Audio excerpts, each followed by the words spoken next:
So today I was looking at some different channels and I came across one that I'd never heard of, but it was obviously very popular.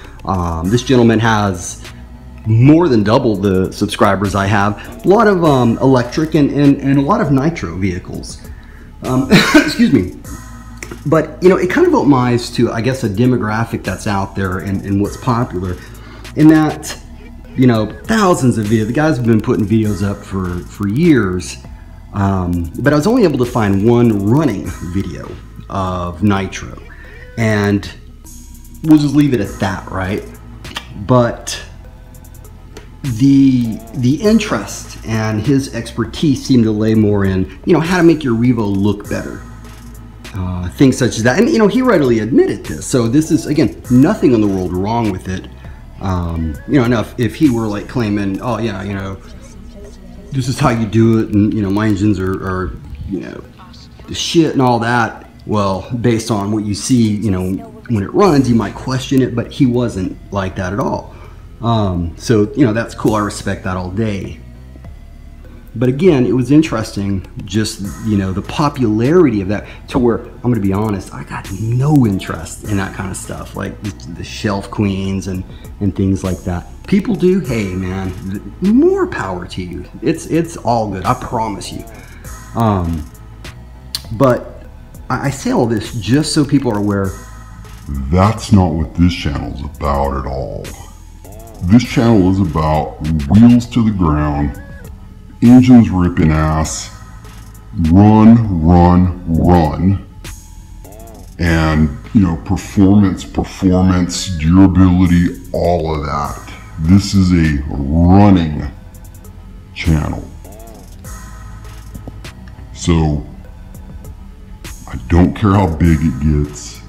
I don't, you know, again, I don't want subscribers, I don't want likes, I don't want any of that. I just want people to you know, who want to learn how to get their shit right.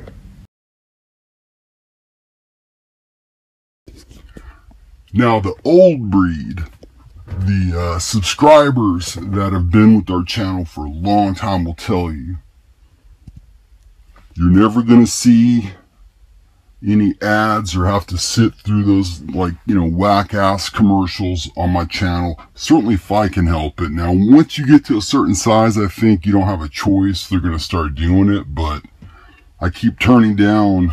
That's another thing. I've pissed YouTube off because I don't want to monetize. The way I see it is this. You know, when I go watch a video, I don't want to sit through some ad. So I'm sure as hell not going to make you guys do it if I can help it. And then sponsorship. Now listen, I am a proponent of sponsorship within this hobby. I think it's a good thing. It's just not for me. It's funny, one company, which I will not name, but they sent me a script to read. And I mean, it kind of offended me because really I was thinking, you know, I told them this, so you guys really haven't even watched my videos, have you? To even give me a script thinking I'm going to do that. So I kind of learned that a ways back.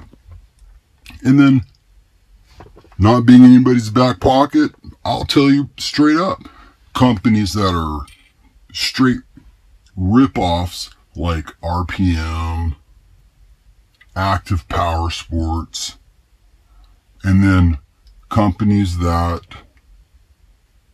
I recommend all day, A-Man Hobbies, M2C Racing, Buku Clutch, etc. Buku Power.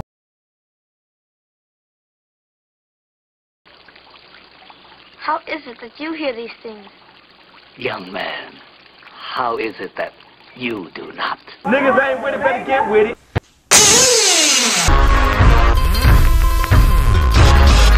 Red flags, man. Camera, he wants a treat. You want a treat? I got you a treat. Here's your treat. Here's no, come. In other words, I'm breaking in engines, I'm tuning engines,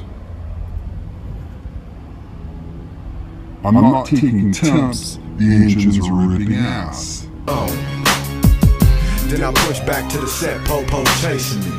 Blue rag, 104, flipping THC. Love my niggas on the set. Every day from sunset to sunrise, I'm passing me a Staying check. true till I die. Niggas that run up just jeopardize their lives. Recognize, I'm true till I die.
I think that there is way too much emphasis put on stock needle settings, right? So I hear people all the time, you know, they're having issues and someone will say, well, do you have the stock settings correct? Or what are the stock settings?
Winston's right next to you, by the way.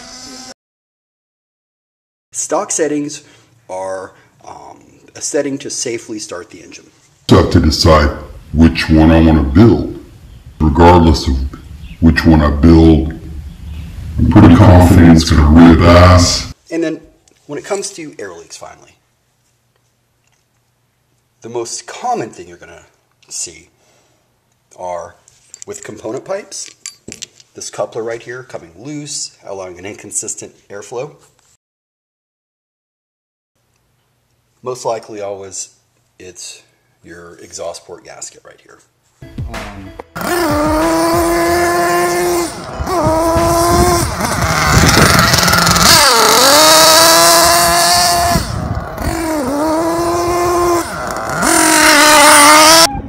Alright, so here I am at our tuning spot, and really what I'm going to do is just kind of give you guys what you might call the initial analysis phase.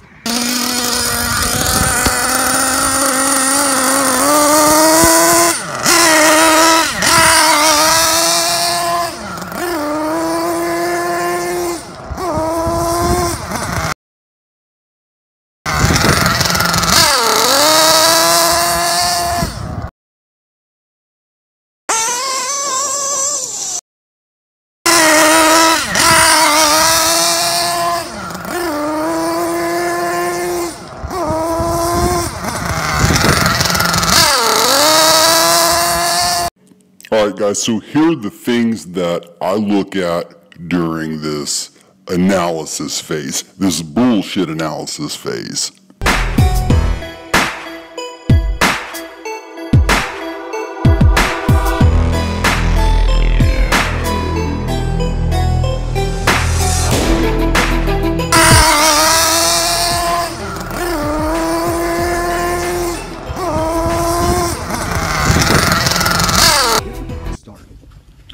A lot of people are surprised to find out that I've actually cracked open a few of these engines and have gained some pretty salty experience.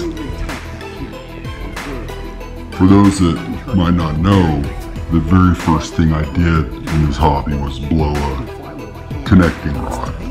So I was baptized by fire straight out of the box.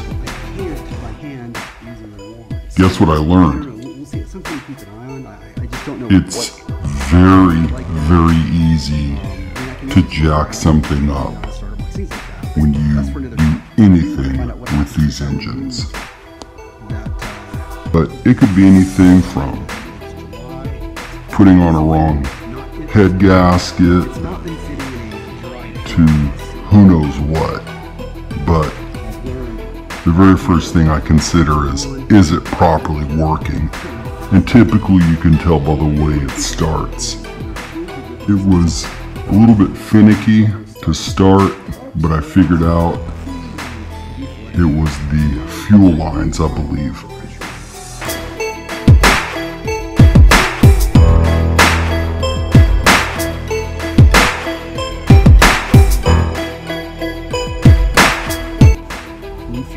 Here it's pretty self-explanatory. I'm looking for proper pipe selection, got the clutches properly working, the fuel delivery system is tight, things such as that.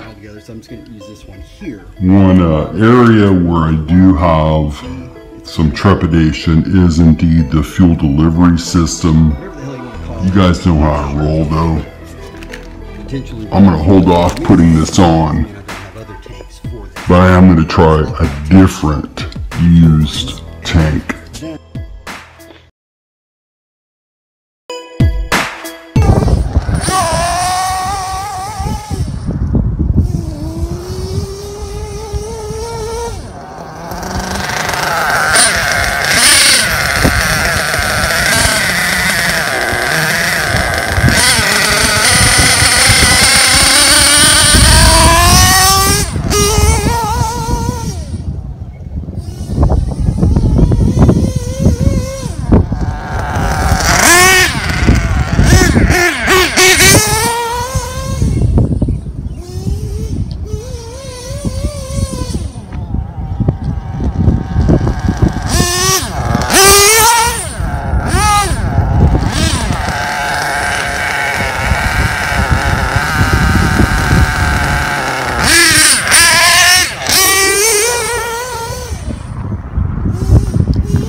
Fucking A. God.